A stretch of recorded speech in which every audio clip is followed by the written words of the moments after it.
어떤 내용이 본인에게 불리할지 모르고 당사자가 자세히 정리해온 내용을 전부 서면에 담아버린 변호사님의 잘못일 수도 있는데, 예전에 제가 상간녀 소송 위자료 많이 받을 수 있는 승소 포인트 8가지를 매우 자세히 알려드린 적이 있는데요. 그 영상이 정말 도움이 됐다는 상담자들이 많으셨어요. 그래서 오늘은 상간소송의 원고를 위한 조금 더 심화된 영상을 준비했는데요. 요즘은 위자료가 2,000은 기본이 아니냐는 말도 있는데, 위자료가 500만 원 나온 사건의 분석을 통해서 그 사건에서 원고가 그렇게 소액의 위자료를 인정받게 된 5가지 패소 포인트를 정리하는 오답노트를 작성해 보려고 합니다. 이 영상 끝까지 보시면 완벽히 승소하는 상간소송을 하는데 도움이 되실 겁니다.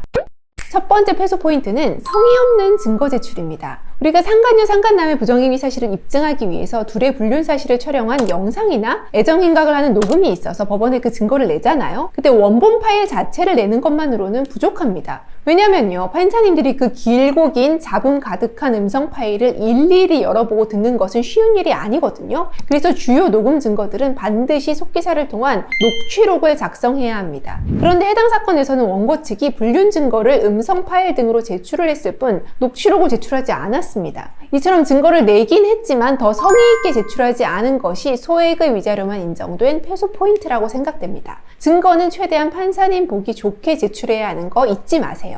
두 번째는요, 소송 외 합의 과정에서 원고의 과도한 요구 과정이 재판부에 전달되는 것도 감액의 요소일 수 있는 것 같습니다. 예를 들면요, 소송 외적으로 원고가 피고에게 합의를 제안하면서 위자료 10억, 다시 만나는 경우 5천만 원, 즉시 회사 퇴사할 것을 밤낮으로 연락해서 계속 요구하면서 피고가 합의에 응하려고 하면 거절하는 등 무리한 합의 과정이 있었던 게 재판에 그대로 증거로 제출된다면 원고에게 유리하지 않습니다. 소송 외적으로 피고를 지나치게 압박하고 무리한 요구를 하고 괴롭힌다는 인상을 주는 건 위자료 감액의 요소가 될 수 있다는 점도 신경 써주세요. 그리고 세 번째는요, 재판에 출석한 원고가 지나치게 격앙된 모습을 보이는 것도 도움이 안 됩니다. 이제 영상 초반에 언급했던 상간녀 위자료 많이 받으려면 영상에서 8번째 방법으로 원고 본인이 재판 출석을 해서 어필해보시라고 제안드렸었는데요. 재판에 출석해서 자신의 정신적 고통을 어필하는 것은 매우 좋지만 지나치게 감정적으로 격앙되어 있음이 드러나는 건 위자료 증액에 도움이 안 됩니다.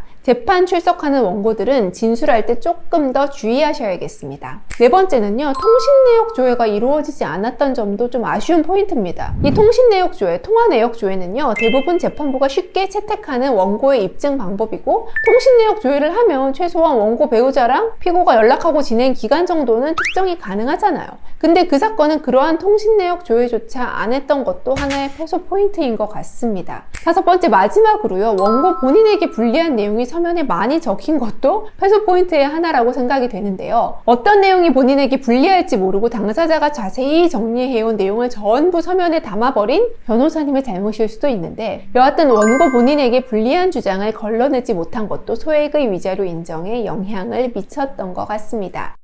이 5가지 디테일을 꼭 기억하셔서 상간소송 완벽히 승소하시기 바랍니다.